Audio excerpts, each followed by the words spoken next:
It's Tuba Billy here, heading home on a Tuesday afternoon. It's been a pretty good day. Yeah, got some stuff done at the office.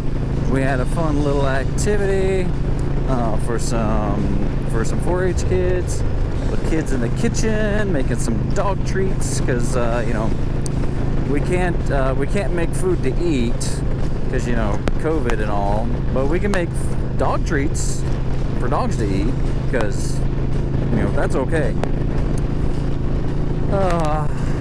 I'll be so glad when all of this mess is over, but I honestly don't know if it ever will be.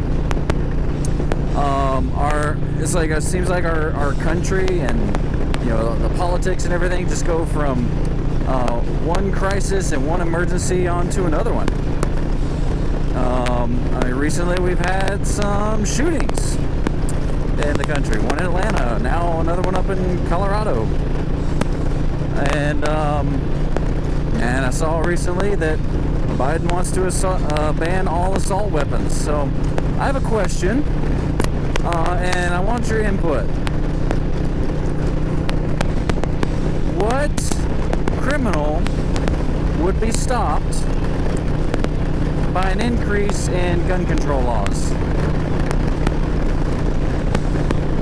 Again, what criminal would be stopped by more gun control laws? What criminal has obeyed any gun control laws that exist? Colorado has, I'm not that versed on it, but I think Colorado has some pretty strict gun controls. They've got some background checks, waiting periods, all that. But yet things still happen.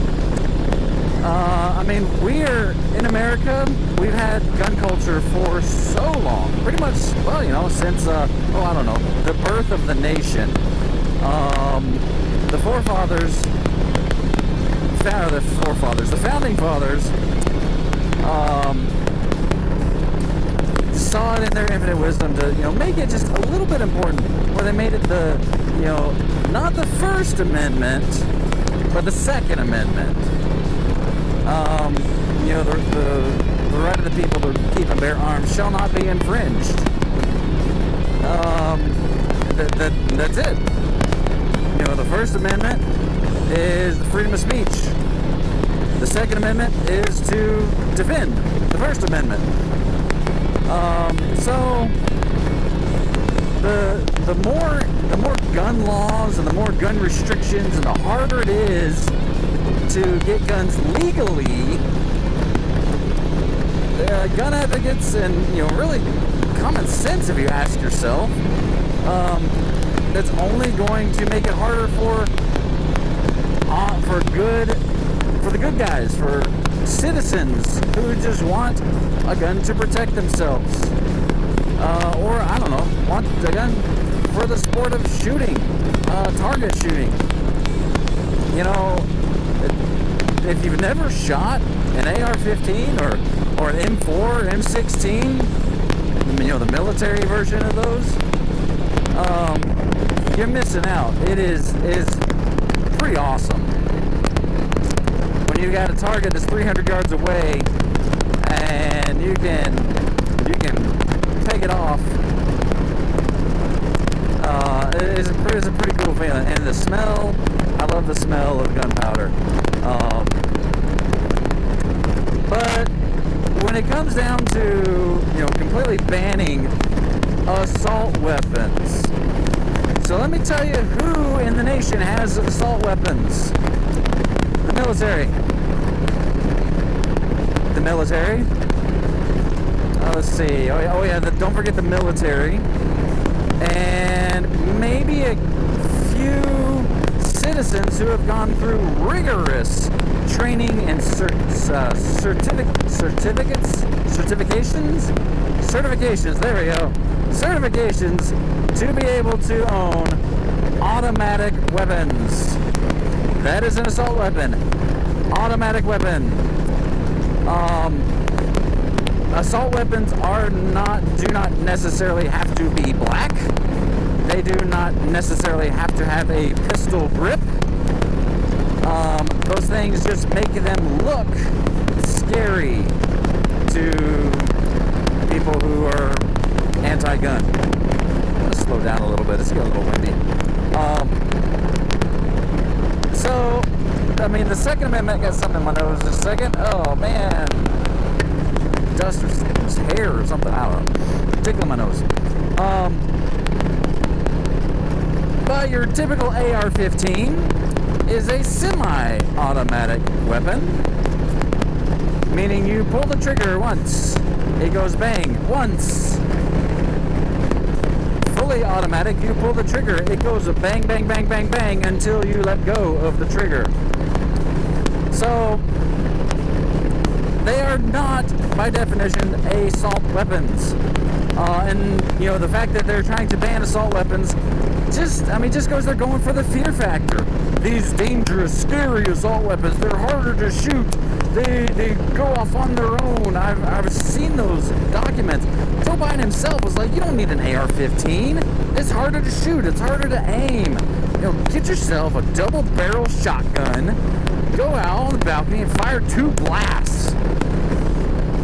Shotgun. Have you ever shot a shotgun, Joe Biden? They kick. Especially a double-barrel shotgun, 12 gauge. It's got some kick to it. AR-15 does not. It's got this thing called a recoil buffer. It's a weight on the end of a spring that as the bolt comes back, it pushes on that weight to absorb that recoil so it doesn't jack you in the shoulder. I mean, and there are videos you can find of dainty little women just absolutely mowing down targets with an AR-15. And then there are videos of, pretty big guys shooting a shotgun and getting the mule kicked out of them. I wasn't expected to talk about guns and Second Amendment, but I guess I am. Because it's relevant now. I mean, come on. And everyone's saying, common sense gun laws. We have common sense gun laws.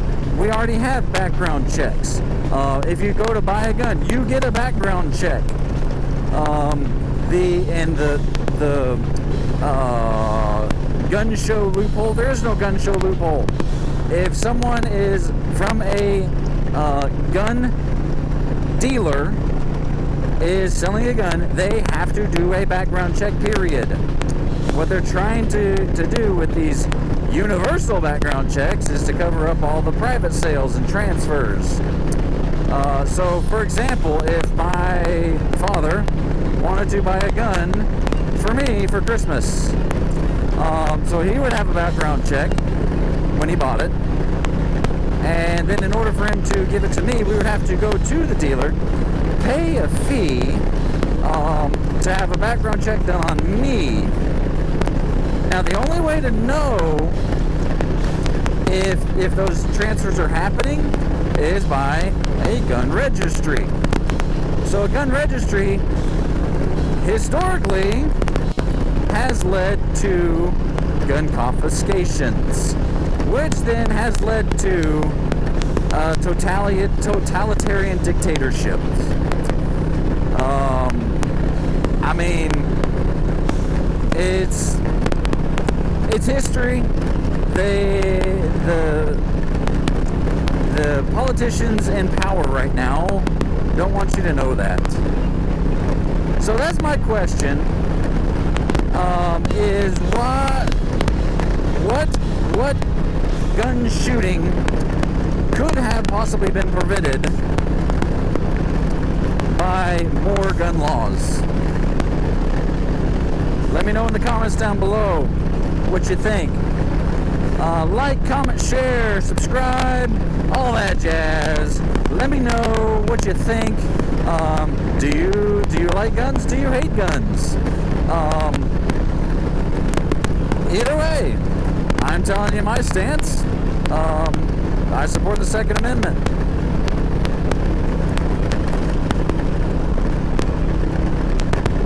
Tell me what you think. This is Tuba Billy. I'm going to go ahead and sign off now. Listening to the B-52's Love Shack. So be excellent to each other. Get off your phone, dude.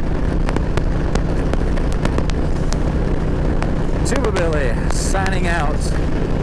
God be with you till we meet again.